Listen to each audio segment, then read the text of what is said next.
Hello and welcome to the channel. I'm Carl from Planet 40k, and today we're going to be discussing a new unit from the Necron Codex, the Hexmark Destroyer. The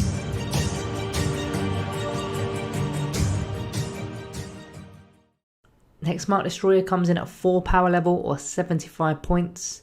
It's a pretty crowded battlefield role with all the elites in that section, which is instantly an issue to me when you consider all the other good units in the role such as Lich Guard, Deathmarks, Scorpion Destroyers, Triarch, Stalker the Spider and all the Catans too. This model's basically a 6-armed Deathmark but from the Destroyer cult.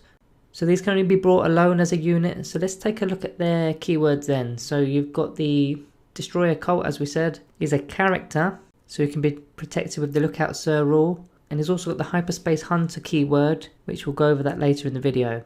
So his stats are as follows: movement 8 inch, weapon skill 3+, ballistic skill 2+, strength 5, toughness 5, wounds 5, attacks 4, leadership 10 and a 3+ save. So there's a nice ballistic skill there with a 2+ matching all the other death marks, and the toughness 5, wounds 5 isn't bad too. So as for weapons, he comes with 6 Enmitic Disintegrator pistols, which are range 18 inches, pistol 1, strength 6, -1 AP and 1 damage. So with that ballistic skill 2, you should on average be hitting 5 out of 6 of those. But he actually re-rolls 1s, as you'll see in a moment. So you should be wounding infantry on a 3+, causing approximately 4 wounds, or if you're firing against toughness 3 units, then roughly 5 wounds. The -1 AP is okay too. Your main target here with this weapon is screens, clearing out scouts, gaunts, guardians, that sort of thing, or anything with like a poor save and a single wound. And with the models being pistol, it's quite nice because if he gets tied up in combat, he'll still be doing his 6 attacks with his pistol on top of his 4 attacks in the fight phase with his basic strength of 5. So as for abilities, he's got Living Metal, which gives him 1 lost wound back at the start of the command phase. He's also got command protocols. If your army has a noble as its warlord, you gain access to command protocols. So before the game, you've got 6 command protocols. You secretly select one of them for each battle round, and then on each battle round you reveal your command protocol to your opponent, and within that protocol there are 2 choices called directives. You then select one of those on the round. Units need to be within 6 inches of any Necron character to be able to benefit from the directives. So the Hexmark Destroyer is actually a character, so he'll be giving out this aura to other units as well as himself. So pretty much all units in the Codex have the command protocols ability except for the Catan shards. So this is going to be quite a fairly common rule when you're going up against Necrons.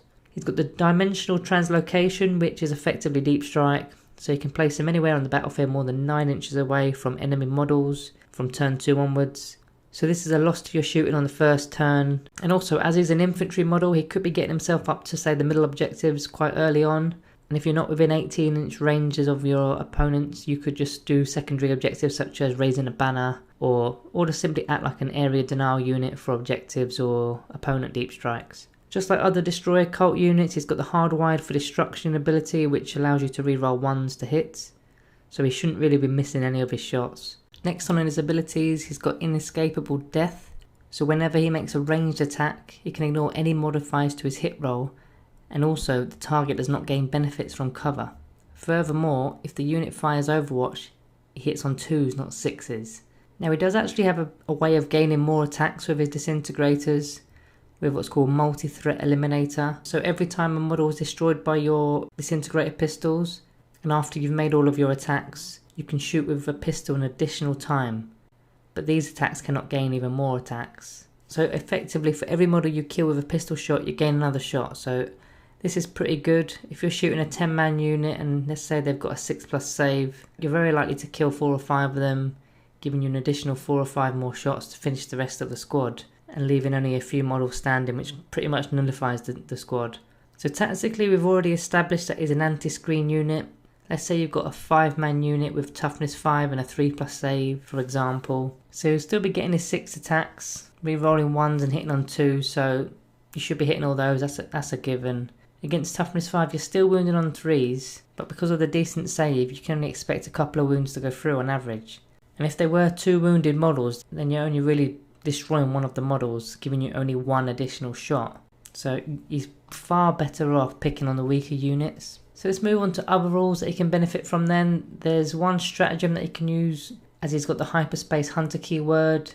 So the stratagem is called Urthric Interception, which is using your opponent's reinforcement step of their movement phase. So when your opponent sets up a unit that is coming on via say Deep Strike or Strategic Reserves, you could effectively do the same with your Hexmark Destroyer and shoot that unit as if it was your shooting phase. So there's a few things wrong with this I feel. Firstly, the stratagem is built more for death marks, as they've got much better guns in this codex.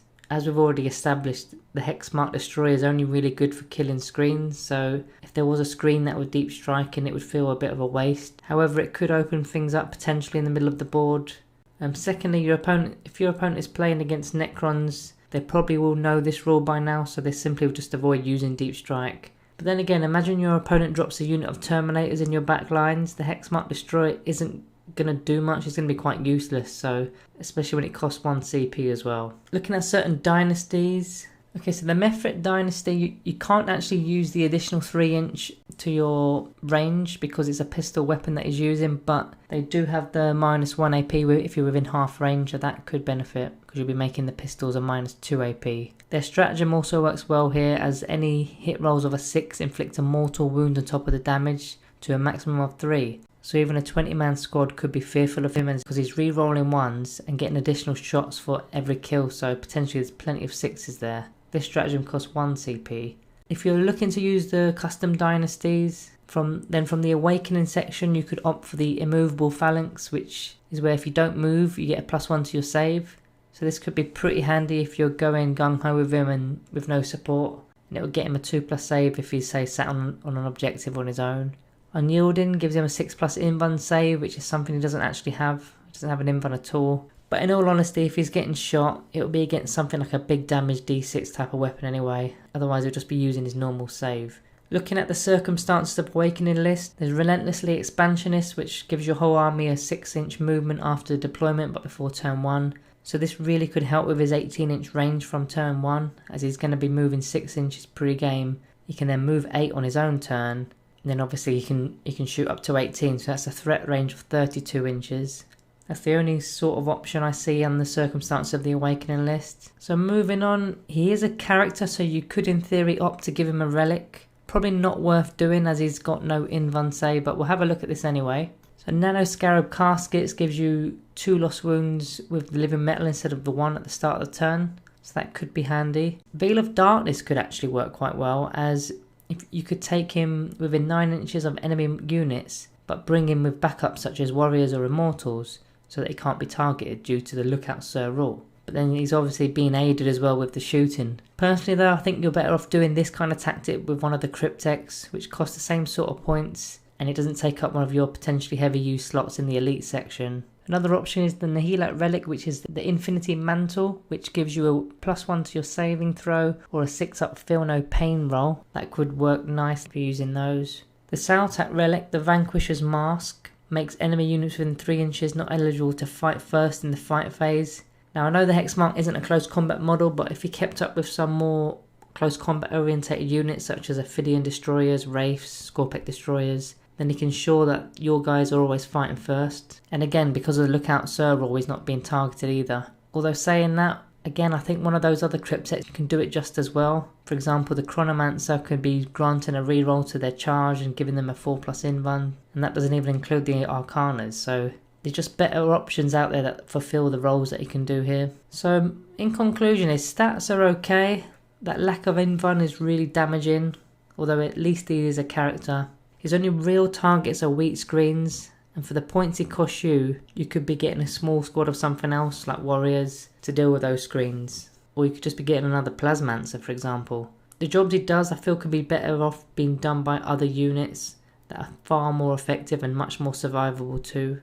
I know he does have 5 wounds, but they won't last long without that invuln save. I almost feel like he should just be staying on like your own deployment objective and just picking off shots where he can, but that just feels like a huge waste there. As for the meta right now, which is heavily Space Marines with 2 to 3 like wound models, it makes this Hexmark Destroyer not that useful. If you're playing against opponents such as demons, orcs, nids, then you could see a bit of play there perhaps, maybe even take a few of them, but not competitively. No, I can't see it. The model itself does look really cool.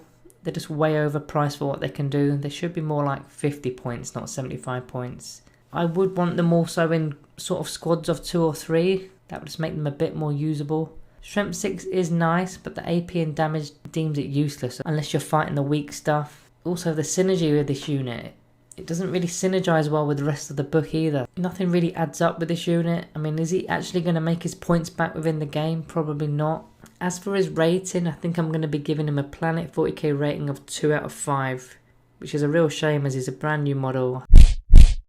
I think Games Workshop have dropped the ball a little bit on this one. So guys, that's the review. Remember to hit that subscribe button and like the video. Let me know in the comments what score you'd give him out of 5. Have I been too harsh with that 2 out of 5, or do you agree? Does anyone use him effectively? Let me know how. Also, please check out our Patreon, links in the description below. Thanks for watching, and I will see you in the next one.